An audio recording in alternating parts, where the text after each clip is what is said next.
Okay, it's 1 o'clock in the afternoon, UK time, and I'd like to start with this Skarbek webinar titled Developing a Global Supply Chain Fit for the Future. Welcome to all the participants. I was going to say good morning, good afternoon, good evening. I'm not sure exactly what the geographies are like, but thank you very much for joining us today. My name is Anton Herbig. I'm a lead consultant with Skarbek Associates, focusing on the supply chain and operations practice. Skarbek Associates is an international strategy implementation and advisory firm helping clients to grow and compete successfully and sustainably through the successful execution of their strategic initiatives. Before joining Skarbek as a lead consultant, I have over 35 years experience working for both Beecham, SmithKline Beecham, GlaxoSmithKline, and more latterly, Abbott Laboratories. I've worked with pharmaceuticals, branded generics, over-the-counter products, and consumer healthcare products.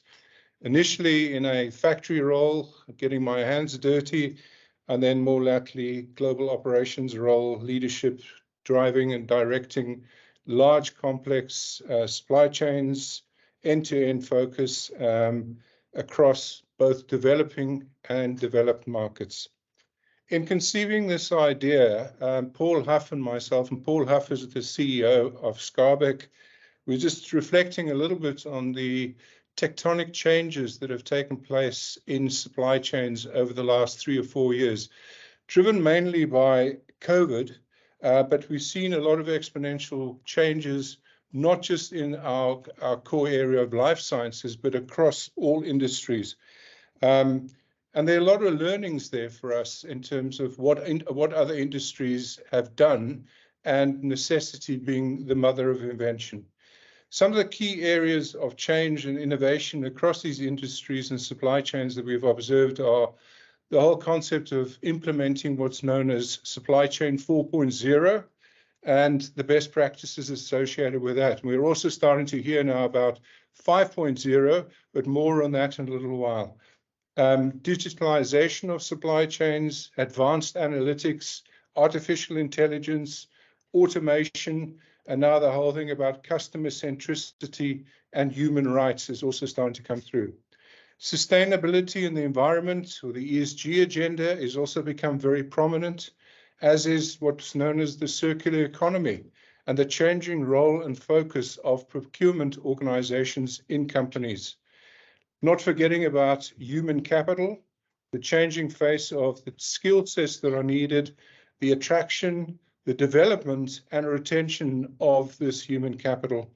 And then more importantly as well, what are the views of the next generation of consumers? What are their desires? What are their demands?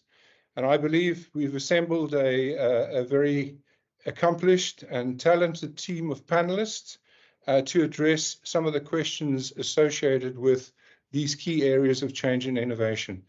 So without further ado, I'm going to ask each of the panelists to introduce themselves, a short introduction, and then we'll move into the actual specific questions and a dynamic discussion amongst the panelists themselves. So if I could start with Adrienne, please. Thank you, Anton. Hello, everybody. I'm Adrienne Cole, and I specialize in procurement. I've been working with companies for almost 30 years now to maximize value from their relationships with their suppliers. And I have experienced primarily in consumer and luxury goods, in telecoms, technology, and financial services. Thank you, Adrienne. Over to Sian. And Sian, I just to make it very clear, you are our Gen Z representative. You're educating us on what your generation is going to need in the future. Over to you.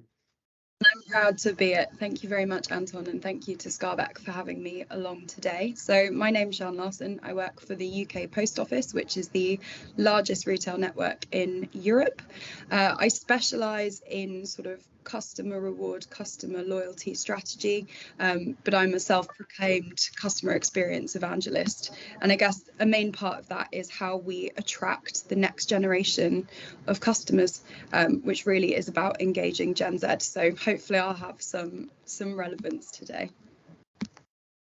Thank you, Sian. Doug, over to you. Thank you very much. My name's Doug and I am a packaging consultant. I've got 35 years experience across many different industries, including food, drink, retail, and household goods. And I've been developing innovation and packaging sustainability strategies for various companies. And I'm a key opinion leader for sustainability across the globe. Thank you, Doug. Alessandro. Thank you, Anton. I'm Alessandro. I have more than 30 years experience in the healthcare industry, more specifically pharmaceutical industry.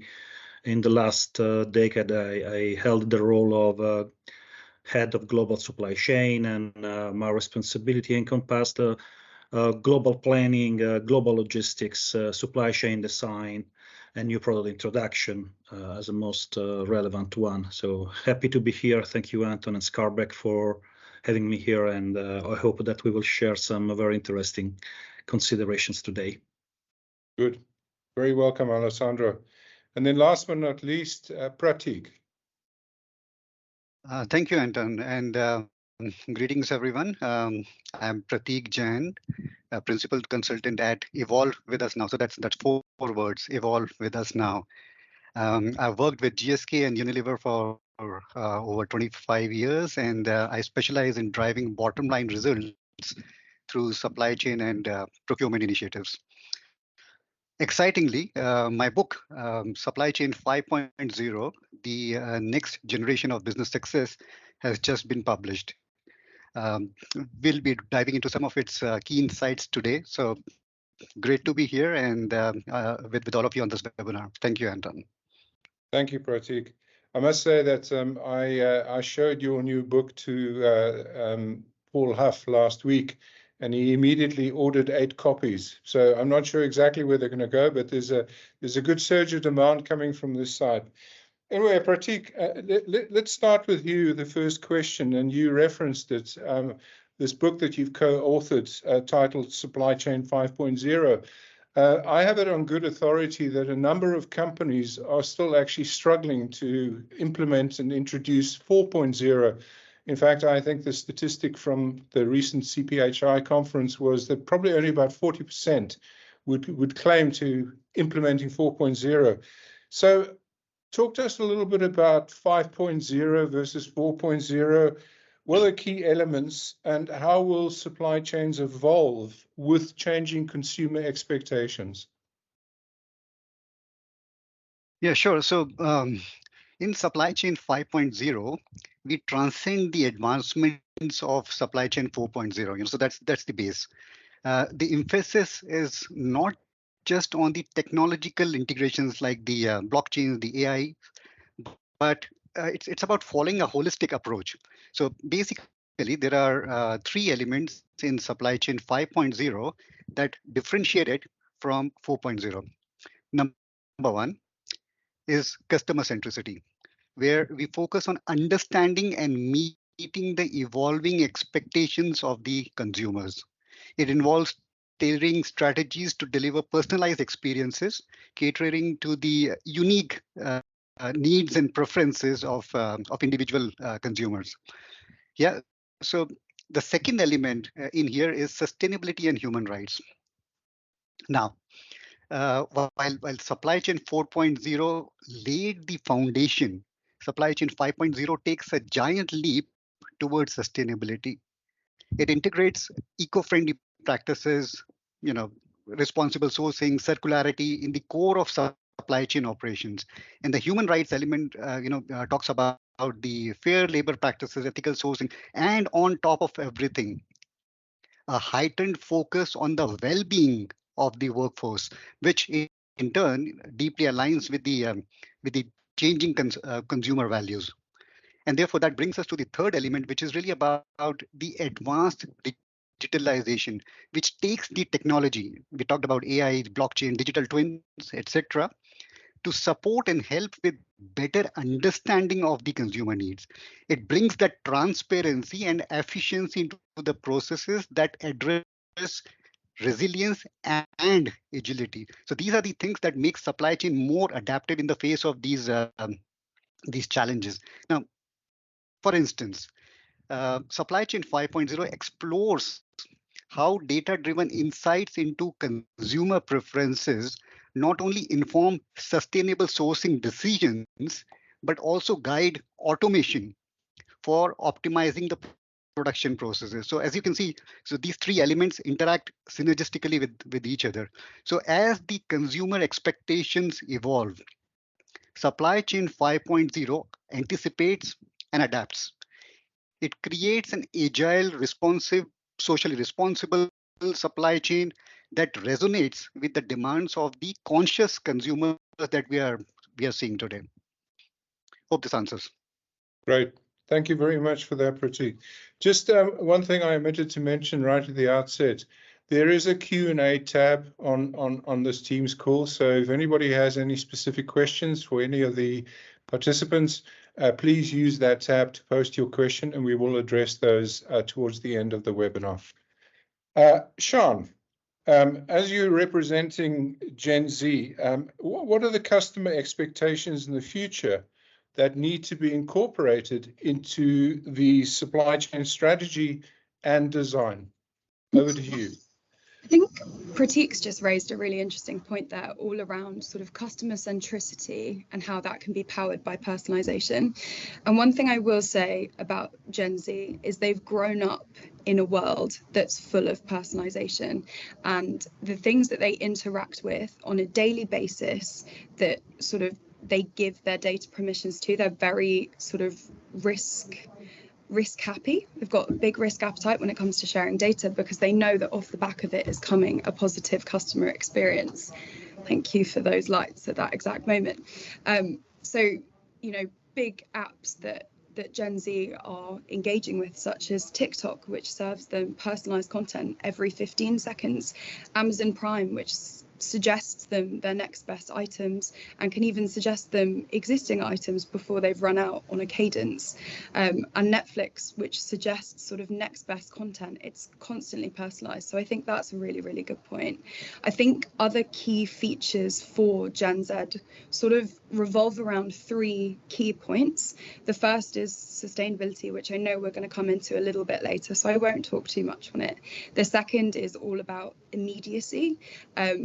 Gen Z don't see a lot of the background workings of supply chain. What they've grown up with is, once again, Amazon Prime. It's that being used to same day delivery, next day delivery that they then, you know, attribute to logistics, and they want that from everything that they engage with. And I guess the last point is all around sort of technology.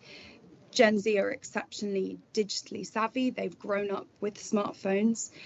They want to be at the cutting edge of technology. So I think Amazon launched earlier this year or last year all around having sort of drone capable hubs. They want to be at the forefront, whether they're working with it or engaging with it. They want to be involved. So a quick run round.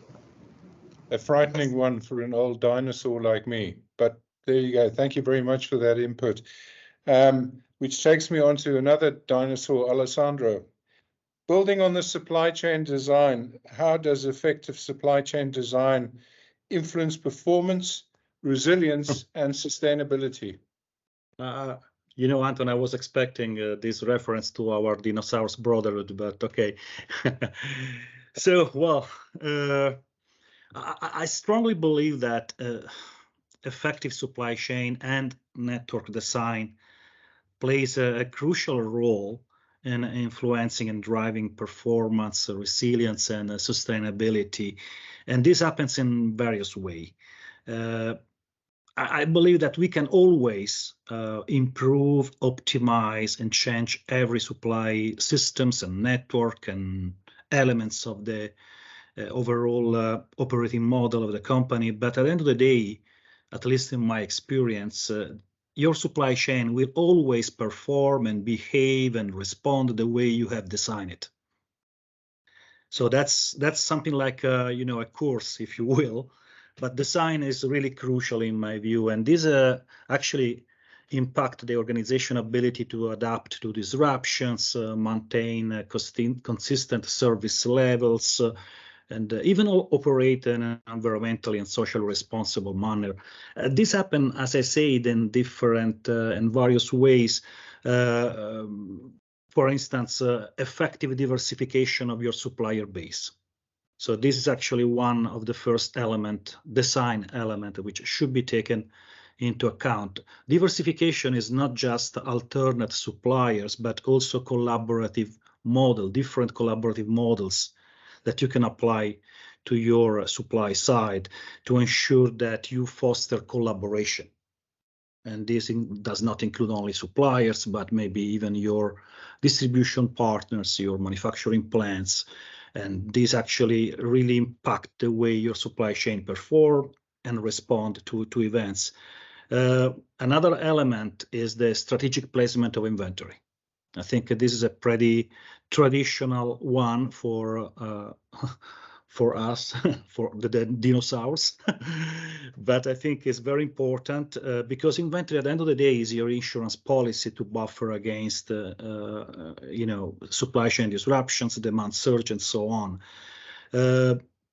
How you should design your supply network. I think there are two elements that we should take into account. One is scalability, another one is configurability.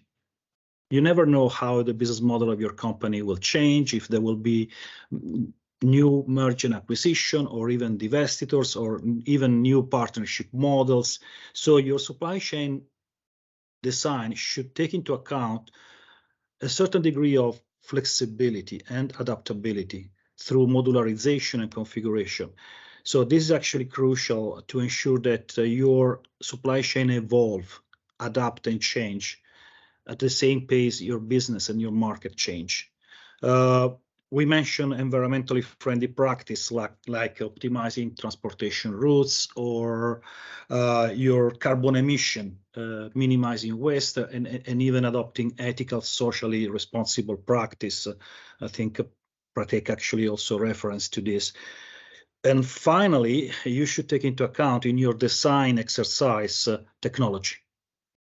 I will not spend too much on this topic because Prateek already anticipated some of the major trends happening today, but supply chain integration in terms of digitalization and automation should be really a core element of your supply design choice at the beginning. So that's really what I believe should be done in terms of visibility, traceability, streamlining process so that efficiency and responsiveness improve as well. Okay, thank you very much for that, Alessandro.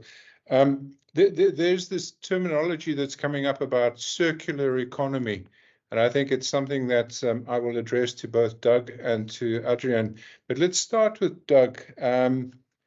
The challenges and opportunities, particularly around recycling and reusing packaging materials.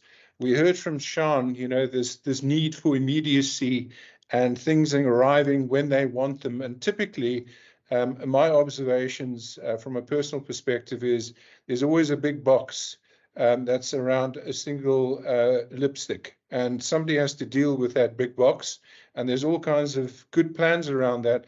But it's an area that I know that you've been very focused on. And could you talk us through a little bit about what are the opportunities there, recycling and reusing packaging materials? And from that, I'll move over into Adrienne to talk about the procurement function and how that has to change going forward. Sure. Yeah. I mean, recycling is a very hot, trending topic at the moment, especially when it comes to reducing plastic, removal of plastic. You see a lot on social media about that, as well as a lot of companies and what they're trying to do. But for the consumer, the last moment of truth is now becoming as important as the first moment of truth when you interact with a product. There's a lot of opportunity, however, to improve recycling for packaging. so that you can easily get rid of the stuff that you are left with after you've consumed or used the product. But it's not as simple as it looks. You know, packaging still needs to fundamentally preserve, protect, and recycling materials generally degrades their mechanical performance and their ability to protect the products around it. So it's not just as simple as switching from one material to a more sustainable alternative, because that has consequences not only in terms of performance, but supply and demand as well. But in terms of reusable packaging, now this is where there's much more of a challenge. If you look back 20, 30 years ago, a lot of reverse logistics systems and infrastructure for reuse has been stripped out of various different industries. But while we can create standardized reusable shipping cases for transiting products backwards and forwards, it's always a halfway house, because it neither serves the brand or the consumer. And when you want to put the consumer at the center of the journey, it's a suboptimal solution both ways. So I think the focus near term needs to be really about maximizing recyclable materials, generating markets for those materials to be used in a far more circular way, rather than the reuse systems. I think the reuse systems will come in the midterm, but it comes with a lot of investment to wash, sterilize, reuse, whether it's primary, secondary, or tertiary, because it depends on the market, the industry that you're in, as to whether those systems will be needed as well. But whilst maintaining quality, you know, that's the important thing with using recycler. But that's what the legislation is focusing on driving forward now. If you look at the impending extended producer responsibilities, there's far more of a modular approach to charging more levies on higher environmentally impacting materials. So it will force that change to more recycled content, more recyclable alternatives. So that's where the circular economy and packaging is going.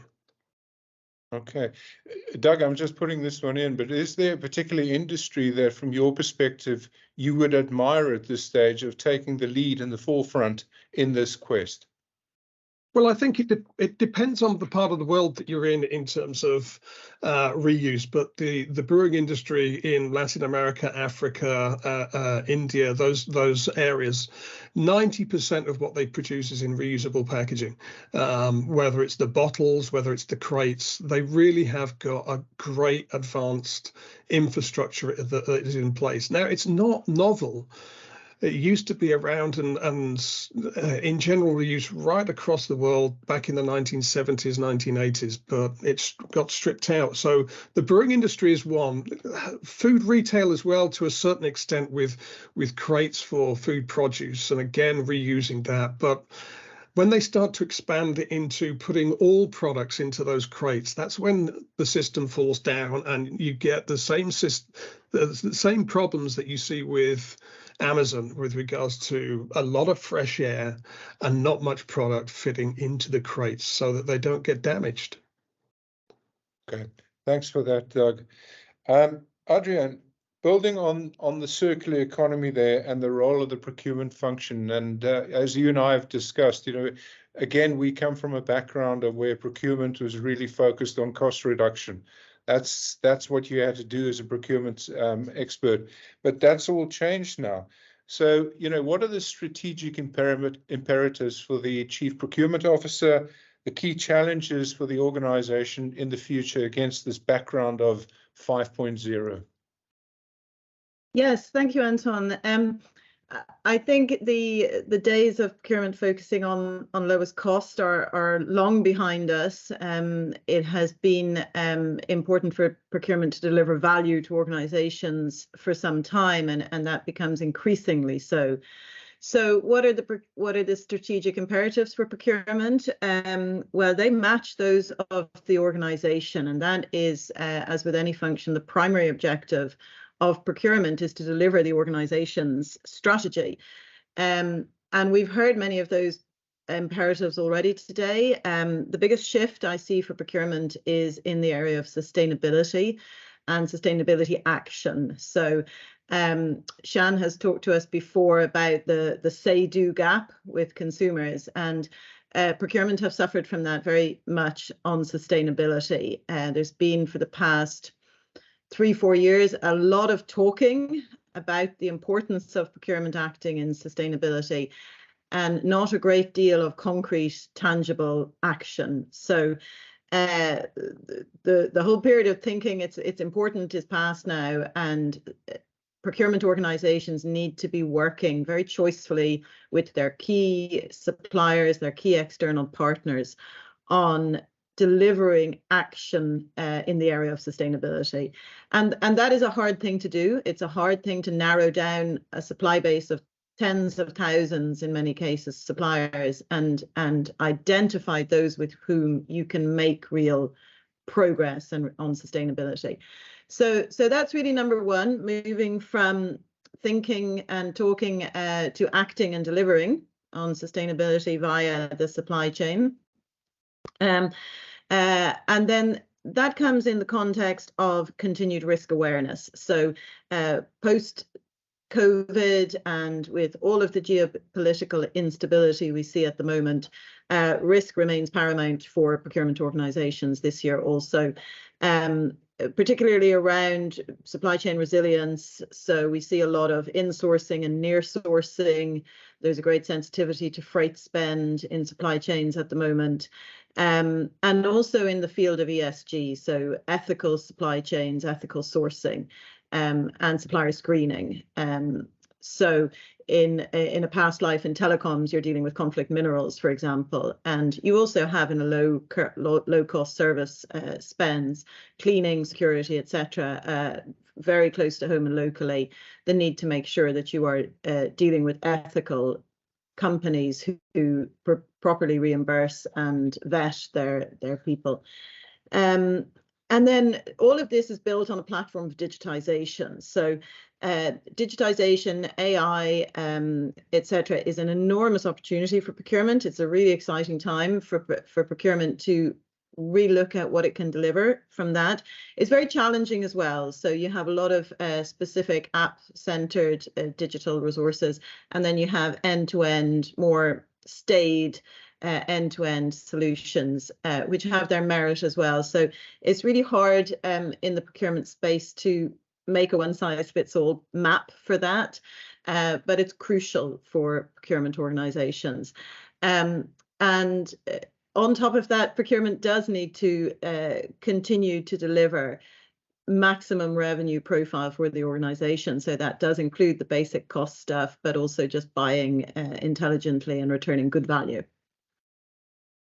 Great. Adrienne, just on the topic of collaboration, which Alessandro touched on as well, I would imagine that in this brave new world, the collaboration piece is absolutely key, that you lock in your supply base with the same sort of principles and ethics that you aspire to as a company. Yes, absolutely, Anton. So two fronts. One is in the selection of the supply base, as we talked, in terms of the type of companies that you do business with, and really validating and knowing for certain about them. And then the other thing is in choiceful relationships around, say, delivering sustainability solutions. In the past, the approach was very much a board might get a question from an activist stakeholder, or you might get the head of supply chain asking procurement, tell me all your suppliers who, tell me what percentage of recycled material your suppliers use. And that could be tens of thousands of suppliers, and procurement would try and go to their legacy IT systems and pull out this information, which would be probably out of date and very difficult to isolate on a like-for-like basis.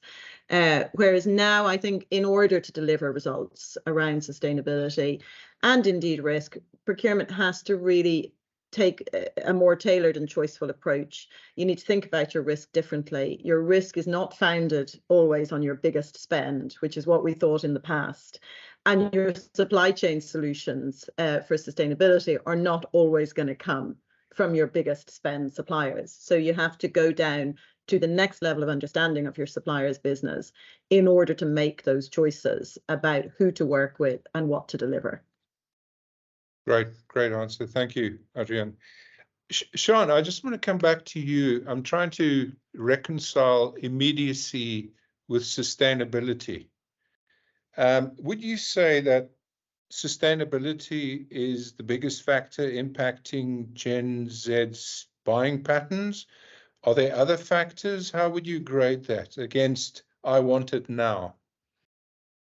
I love this question, and I could talk about this for hours, but I'm going to try very hard not to. So it's no surprise and it's no secret that Gen Z as a generation are big drivers of sustainability in practice. So I think, as I touched on earlier, they've grown up in a world where information is significantly more accessible, and it's more instantly accessible, which means that growing up when they are, 1994 to 2012 are the bookends of the generation.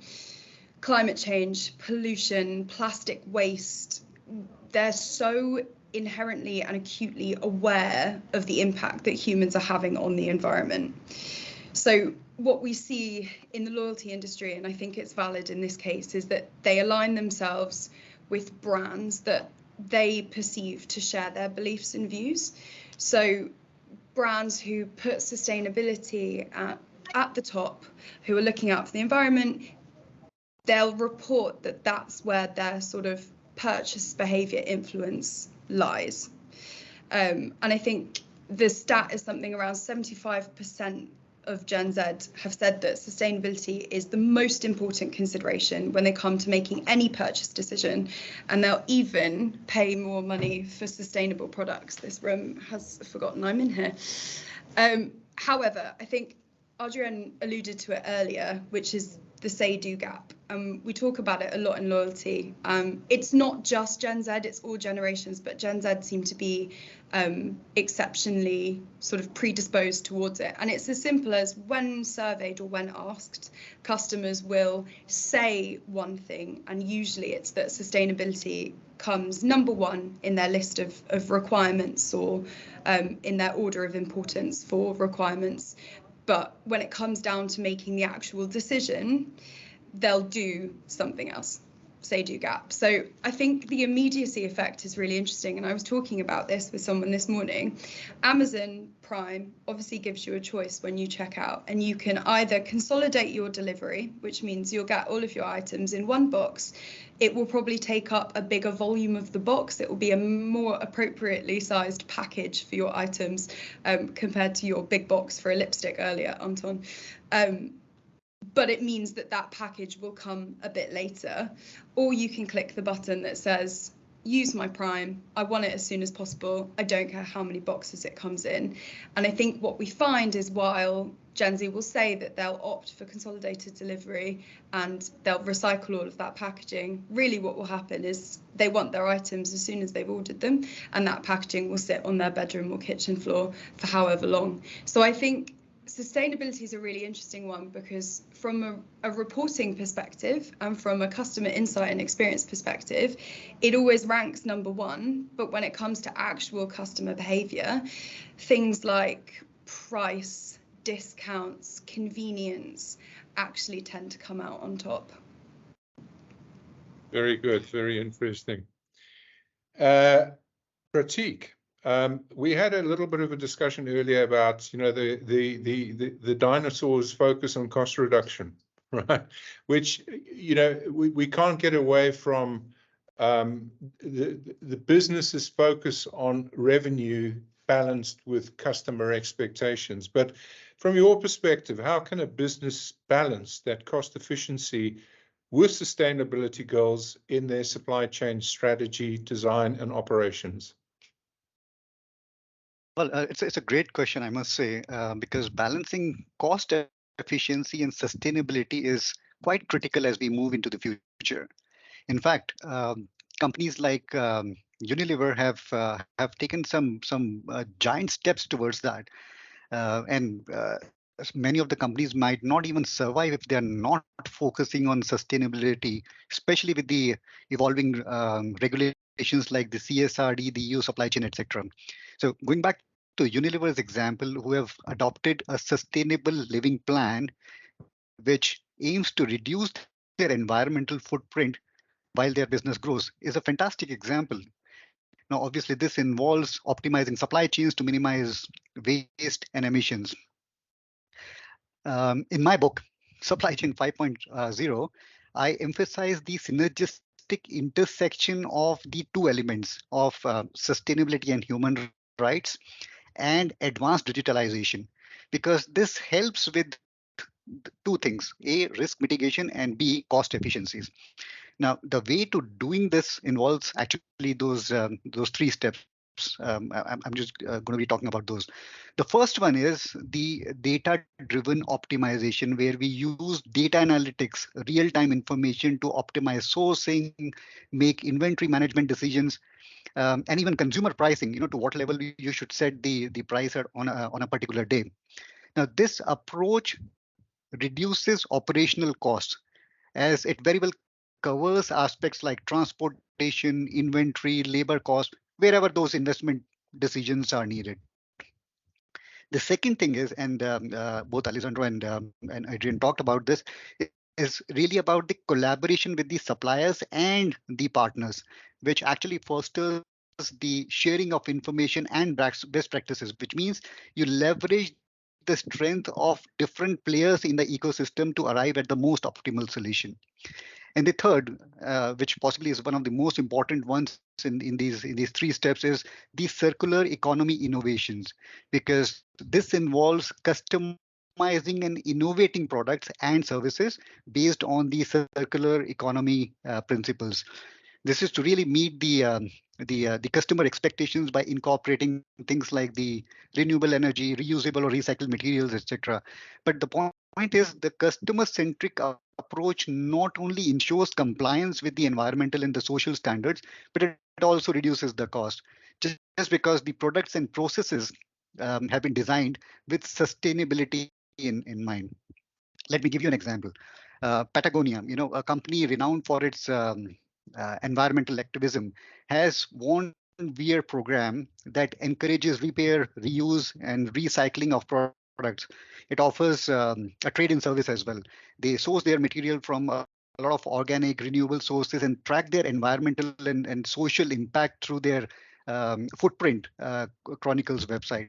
IKEA is another example. They aim to become climate positive by 2030. Obviously, they offer the services like the rentals, the buyback of the furniture, repairs to extend the lifespan, and so on and so forth. Lush is another company that's known for the reusable or recyclable packing. The point is, the holistic approach ensures that companies not just comply with the regulations, but also create resilient and sustainable supply chains. Obviously, this mitigates the financial and the sustainability risk for the business, and at the same time optimizes the cost for the long-term success. And great answer there, Prateek. And I imagine as well, those companies that are stepping out and doing things differently are creating a big competitive advantage for themselves, because the others now have to follow. Absolutely. Yeah, great. Alessandro, another big area for us in terms of the way things are moving is obviously the type of people, the human capital that's going to be needed to underpin and support the supply chain design, the strategy. So talk to us a little bit about how best companies can develop or attract, first of all, develop and then retain the talent profile that's needed for supply chain 5.0. Because one often hears that there's a lot of job hopping going on with this generation. Mm-hmm. If it doesn't do this, if it doesn't supply apples at lunchtime, they'll move to another one, and so on and so on. What's your view on how this can be stabilized going forward and what's needed? Thank you, Anton. I'm quite passionate about this topic, and let's put it this way. I really would like to see more and more companies with chief supply chain officer sitting in their board, or even supply chain executive landing into a CEO role. This may sound a little bit provocative, I know, but ideally, this is something that I believe should be taken in our radar if we talk about supply chain 5.0, the way Prateek has elaborated, seriously. What can we do? I mean, there are not really magic solutions in my mind. I mean, the first topic, thinking about Gen Z or millennials, or listening to what Sean actually explained, is that you really need to create an attractive employer brand where you can emphasize the company commitment to innovation, because you want to join a company that has a commitment to adopt cutting-edge technologies in the supply chain, but at the same time, as we have been discussing for a while now, is a company which really embodies the values of sustainability and corporate social responsibility, because this can attract professionals who are eager to work with the latest tool and platform. At the same time, they want to live the values, the ethical values of sustainability and corporate social responsibility. The second topic also is pretty obvious, even though it's easier to say than to implement in the right way, is to develop a robust training program, which should be updated every year, because technology and best practice actually change every year. Because if I were a millennials or even a Gen Z or even a dinosaur, I would really like to join a company that has a commitment to equip me with all the latest tools, with the more recent technology, because I think this will really position my talent profile in the right way to navigate through the challenges of supply chain 5.0. At the same time, last but not least, you should to offer competitive compensation and benefit. We all know there is a war for talent ongoing for the last decade, and this war for talent is getting more and more complex every year. So if a company takes talent management and development, attraction and retention seriously, compensation and benefit package should be market competitive to attract the top talent, period.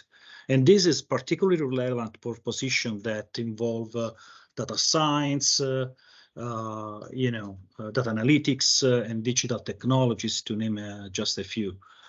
The last point, which I also strongly believe is really important, you really need to establish an inclusive and diverse workplace culture, not just by nice corporate statements, but in real facts. Because at the end of the day, diversity of talent it will eventually improve your capabilities to navigate through the challenges of supply chain 5.0. So diversity will improve innovation, diversity will improve collaboration, diversity will improve change management in respect of technology adoption.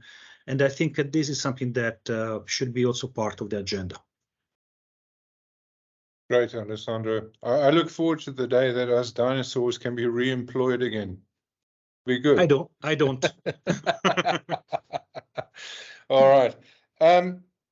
Doug, I just want to come back to you a bit again around, we've had quite a lot of discussion about technology and innovation, and a little bit of your experience and knowledge of how that's come through to support sustainable packaging and supply chain initiatives. I know you've got some wonderful examples of how this is going about. And then also related to that, are there any specific KPIs, key performance indicators that companies are using to underpin and demonstrate the progress thereof? Yep. Again, a very good question about technology and also performance measures. I think in terms of performance measures, sadly, a lot of companies have still got very, very woolly, fluffy statements of intent or desire that are not backed up by a lot of data. But let's start with the piece around innovation. I think artificial intelligence, it's already making an impact in packaging sustainability and optimization. you've seen how the number of consumers buying online, according to some recent data, has doubled since 2016. So over 2.5 billion people are now buying online. And as Sian and Adrienne mentioned a bit earlier on, it's this buy now, get tomorrow, and the immediacy that is now being required that has a ripple effect right the way up through supply chain into manufacturing and into packaging design and the materials that are being used. But when you see those Amazon packages arrive and there's 70% of it is fresh air, you question, well, how do things need to change in the future? The old days of operational dreams of pushing the button on a manufacturing line and single pallet, single product loads coming off of the production line, they're going to be a distant memory, especially for FMCG companies moving forward. So where can AI have this impact? Well, what it can do is very simply and very practically, you put this on the end of a production line, it can scan, it can bundle together non-similar, non-shaped or different shaped products and put them into their own individual customized pack. Rather than putting them into standardized packaging, I was talking a little bit about earlier, being that halfway house, so that you don't get this 70% fresh air. And then what it will do is it'll Tetris pack together to create a more compact, efficient supply chain cube, so that you can actually have the net effect of utilizing less materials, having a more optimized freight cube, lowering the carbon footprint and lowering the cost. And so this is where AI has a significant impact on the future of packaging optimization, packaging supply chain, and sustainability in the future. Customers and institutional investors are now demanding more credible and more tangible metrics of performance and KPIs to demonstrate the actual progress that is being made on ESG targets. And AI can provide that because it can provide it in real time as it's coming off of the production line, so that you can use that data in an intelligent way and a meaningful way, so that you can measure things like, the continued weight optimization and material optimization. That's just a basic blunt hammer to reduce materials. But also this increased focus on recycler and recycled content. But back to that point I made earlier about the last moment of truth being as important as the first moment of truth. It's that ease of disposal. And both Sian and Adrienne touched on it again, is that say-do gap. What we want to be able to do is close that gap. Part of the reason is that you're left with a bunch of rubbish at the end, and you've got to dispose of it, whether it's at home or whether it's in a business environment. You've got to be able to dispose of it. If you can dispose of that in a seamless way, because everything is recyclable and it's very clear what you need to do with it, then you can close that say-do gap with regards to packaging waste, and also make those packaging waste streams more useful in driving back into a circular economy and utilizing that. But I think what's going to be important also as well in the second half of this decade is going to be Scope 3 carbon emission reductions as well, and the focus on that upstream supplier, the packaging suppliers. What are they doing to reduce the carbon footprint? So weight, recycled content, recycler, carbon reduction, I think those are the key matrix, and AI is an important factor in bringing that to life and making it tangible, providing the data.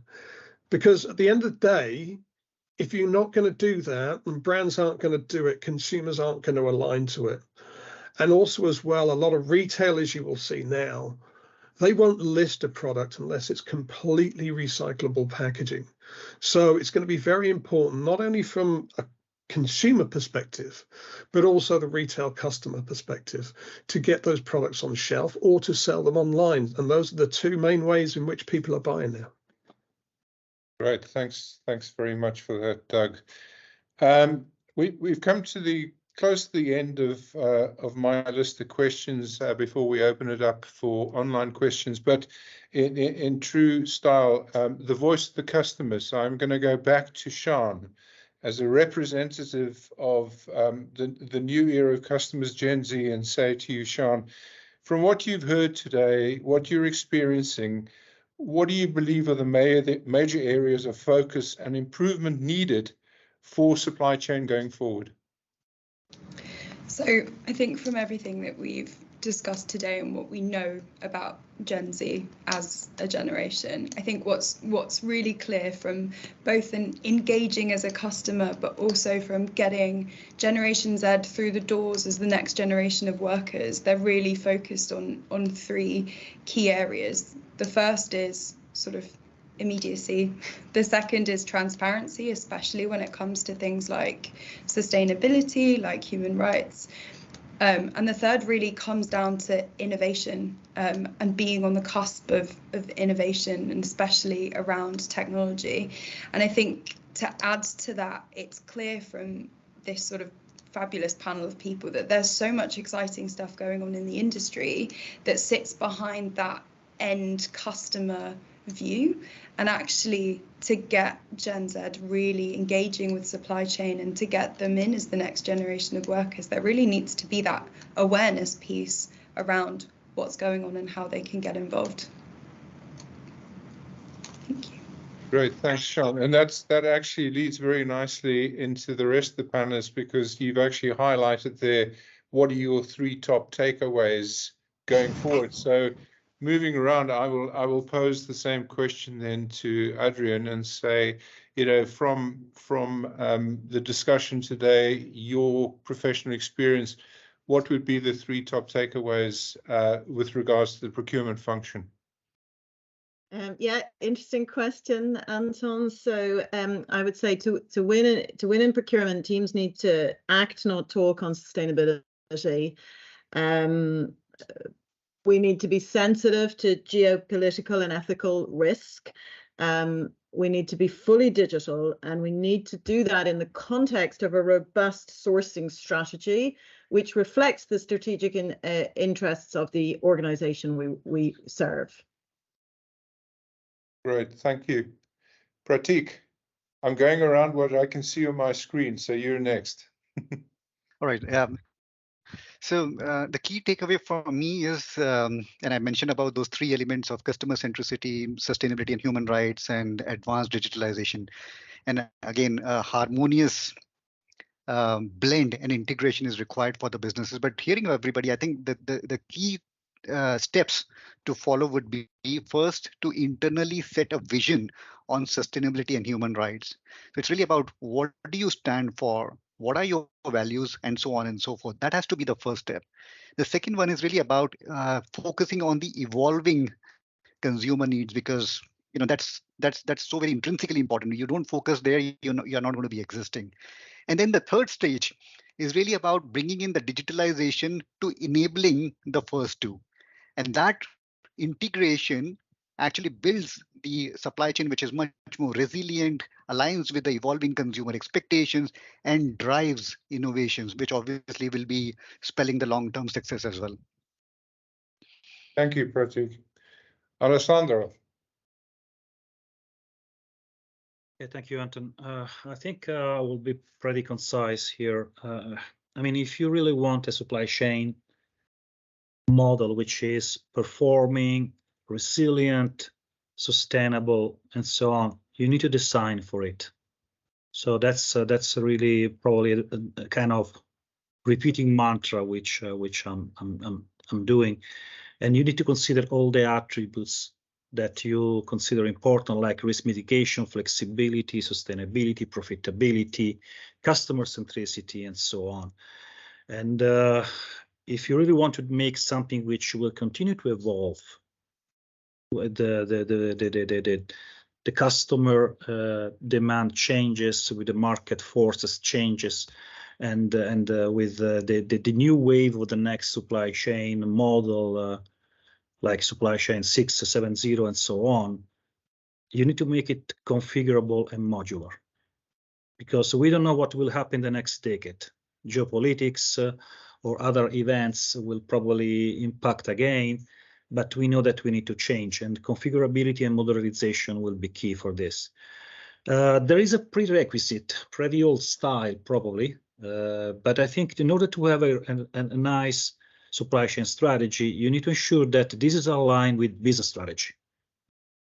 May sound obvious, but sometimes it's not, or I should say very frequently it's not, but supply chain strategy to be effective should be really well aligned with the business strategy, with the company profitability model, with the value proposition embedded in your business model and so on. This is really important. And finally, as we just said, you need to really attract, develop, and retain the right people. So this is probably the most critical ingredient or factor, if you will, that will ensure that you can navigate through this very fluid and ever-changing environment, which is supply chain 5.0. Right. Alessandro, I think this is one of the only forums I've been with you that you haven't mentioned VUCA. But, you know, when you talk about 5.0, 6.0, resilience, agility, that all comes through to the ever-present VUCA and our ability to align to that, adapt, and compete. So thank you. You're right. You're right. You want to talk about VUCA quickly? I think this is a pretty common terms nowadays. I mean, it's a military terminology, so it's not even for millennials. I think it's pretty much for boomers or even earlier.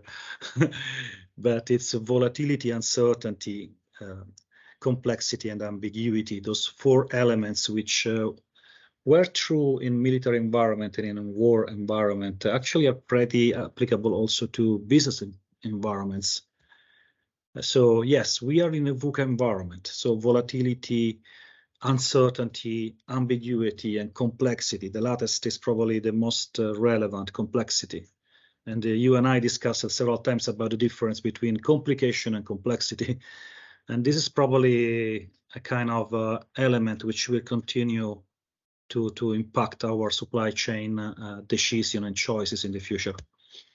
Great, thanks for that.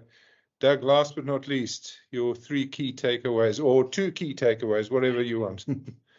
Yep, sure. I'll be very brief and just stick to the headlines. I think the last moment of truth is now as important as the first moment of truth. Number one, AI is going to have a huge impact on packaging optimization through that late stage customization, and leading on to that, the data that's required.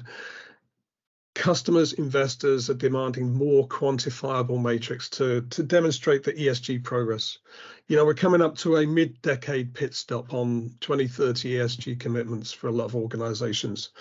There's a lot of woolly targets that will need to be reset very shortly for the second half of the decades to meet these investor and consumer changing and evolving expectations.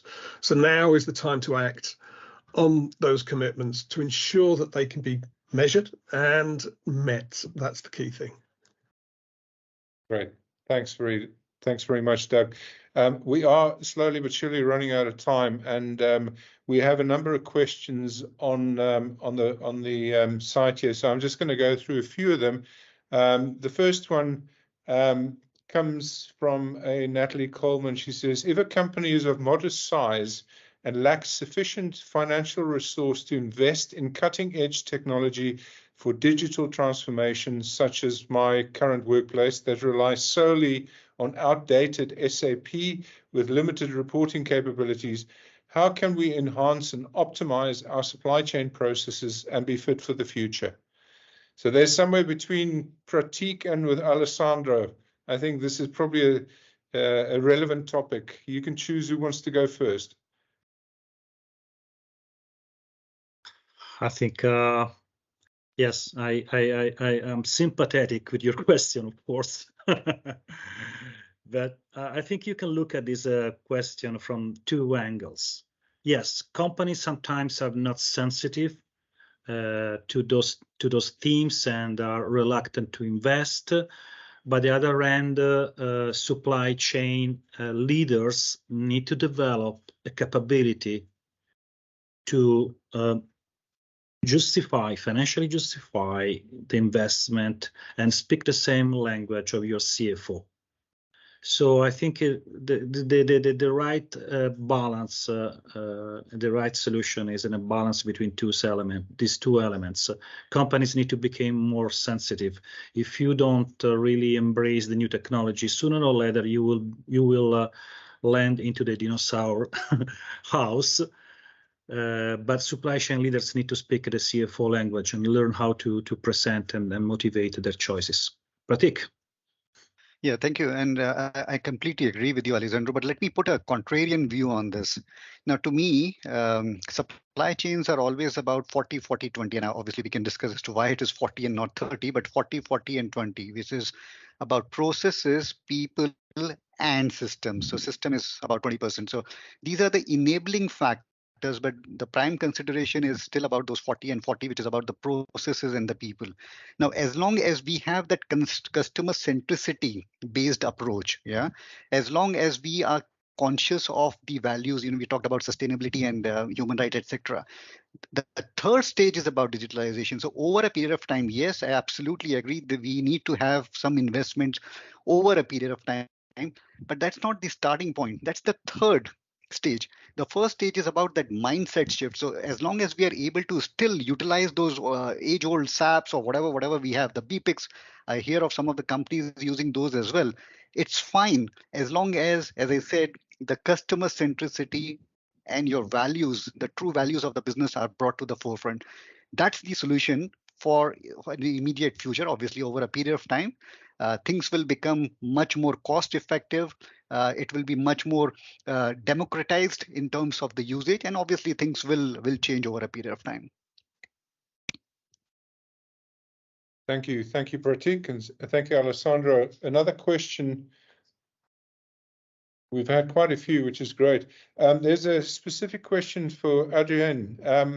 Given the evolving landscape and increasing complexity of global supply chains, what do you see as the most pressing talent challenges in procurement today? And how can organizations effectively address these challenges to build and sustain a high-performance procurement team? Very interesting question. I'll give a brief answer. The search for talent in procurement is really tough. It's very, very difficult to get good procurement people. And what can organizations do about that? I would say we need to create and provide interesting jobs for people. So the Gen Zers of this world are not going to sit in a box and every day do the same thing, and they don't like working with the legacy tools, as we heard perhaps from the last questioner.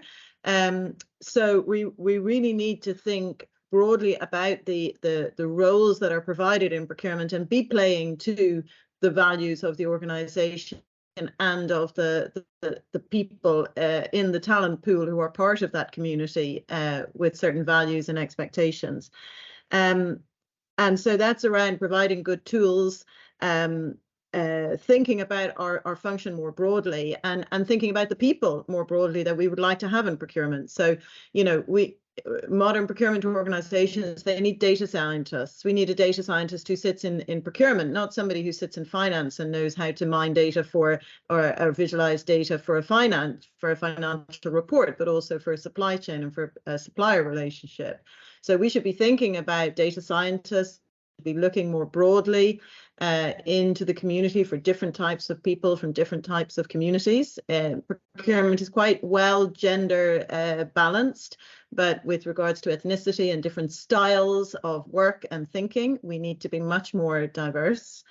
And I would also say you get what you measure. So if you want high-performing procurement people who do all sorts of interesting things like work with AI and sustainability and value and all sorts of other things that you want your procurement organization to do, you need to measure them on those things and don't just measure them on cost reduction. And that will help you access the talent pool and the communities that you need to get the best people into your organizations. And it's not easy, and a lot of it is expected of a procurement person. So you need somebody with a broad portfolio of skills, and you need an organization that reflects that. Great answer. Thanks very much, Adrienne. Look, I've been very impressed with the number of questions that have come through, and obviously we've run out of time. But I'm just going to pose one more question, and what we'll commit to doing is that this session is recorded, and as part of the recording, we will record all the questions as well and make sure that we have answers to them, so we can disseminate that back into the panel and for everybody to have a look at. The last question, I think probably, Doug, I'm going to put this to you. What role does smart packaging such as RFID, Internet of Things systems play in improving the sustainability and interacting with the next generation of customers? Yeah, that's a very, very interesting one. I think from a two angles here. RFID, it's not a new technology. It has been around for decades, and the challenge is around utilizing that for supply chain optimization. You know, it's not the tags that you put on it, it's the infrastructure that you have to put in place to manage the warehouses. I remember back in the early turn of the millennium, Walmart went out and stated that his top 100 suppliers had to be RFID compliant, and most of them came back and said, if you will pay for the infrastructure, fine, but if not, we're not going to do it. So there was a real Mexican standoff there in terms of how are we going to implement this. And I think that needs to be rethought, repositioned and reposed as we move into the future, because it has a lot of value to be able to track and trace, provide authenticity to the supply chain as well. And some areas, like with regards to some pharmaceuticals, definitely cigarettes and tobacco and spirits, have already taken those up because they have had to. It's got to be it's a compliance issue. When we move on to smart packaging, interactive packaging, you know, it is going to become the norm as we move forward. You're starting to see the early stages of it coming in, but you know, Gen Zs have grown up with being able to double tap on anything and get a response. And if you don't, it's going to be a disappointing experience as you move forward.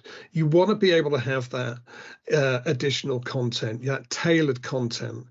And when you've got a box in front of you that's got a physical, defined and restricted real estate that you can advertise on, then you've got to be able to provide a more consumer-centric experience by clicking via the smartphone. You know, smartphones are pretty much surgically attached to most of the population around the world now.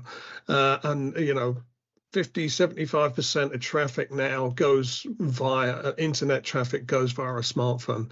So if you can connect up and unlock that, and whether it's tailored content, whether it's customized, whether it's exclusive content that helps with managing your medication, giving you additional gamification experiences, or being able to just do things quicker and smarter. You know, the generations coming through now are, you know, money rich, time poor, so to speak. You know, but time is a real commodity. So if you can connect up with smart packaging, you're definitely onto a winner. Great. Thanks very much. Look, I'm going to say thank you very much to the 5 panelists here. It's been a tremendous discussion, lots of insights, lots of good learnings, and very good interaction across these key topics as it relates to supply chain 5.0. And from a Skarbek perspective, this session is recorded. I know there's been a couple of major takeaways from this, and I'll just see if I can flash up a slide where we've tried to capture it as we've gone through. I'm told that because your smartphones are now a natural appendage to your arm, you can probably take a picture of this and take it back with you. But we will try and feed this in as well with regards to the output of this meeting. And again, just a little pitch for Skarbek itself. You know, our focus is on your strategy, implementing it. Please do visit the website, find out more about the full range of services that Skarbek can offer. We're on LinkedIn as well. And as I said at the outset, we transgress life sciences, FMCG, health and beauty. So a lot of applications there and a lot of learnings across those disciplines. Thank you to everybody for joining us today. And I thoroughly enjoyed facilitating this. I feel the dinosaurs learned a bit more again, which is fantastic. And look forward to interacting with all of you at some stage. Thanks very much. Thank you, Anton. Thank you.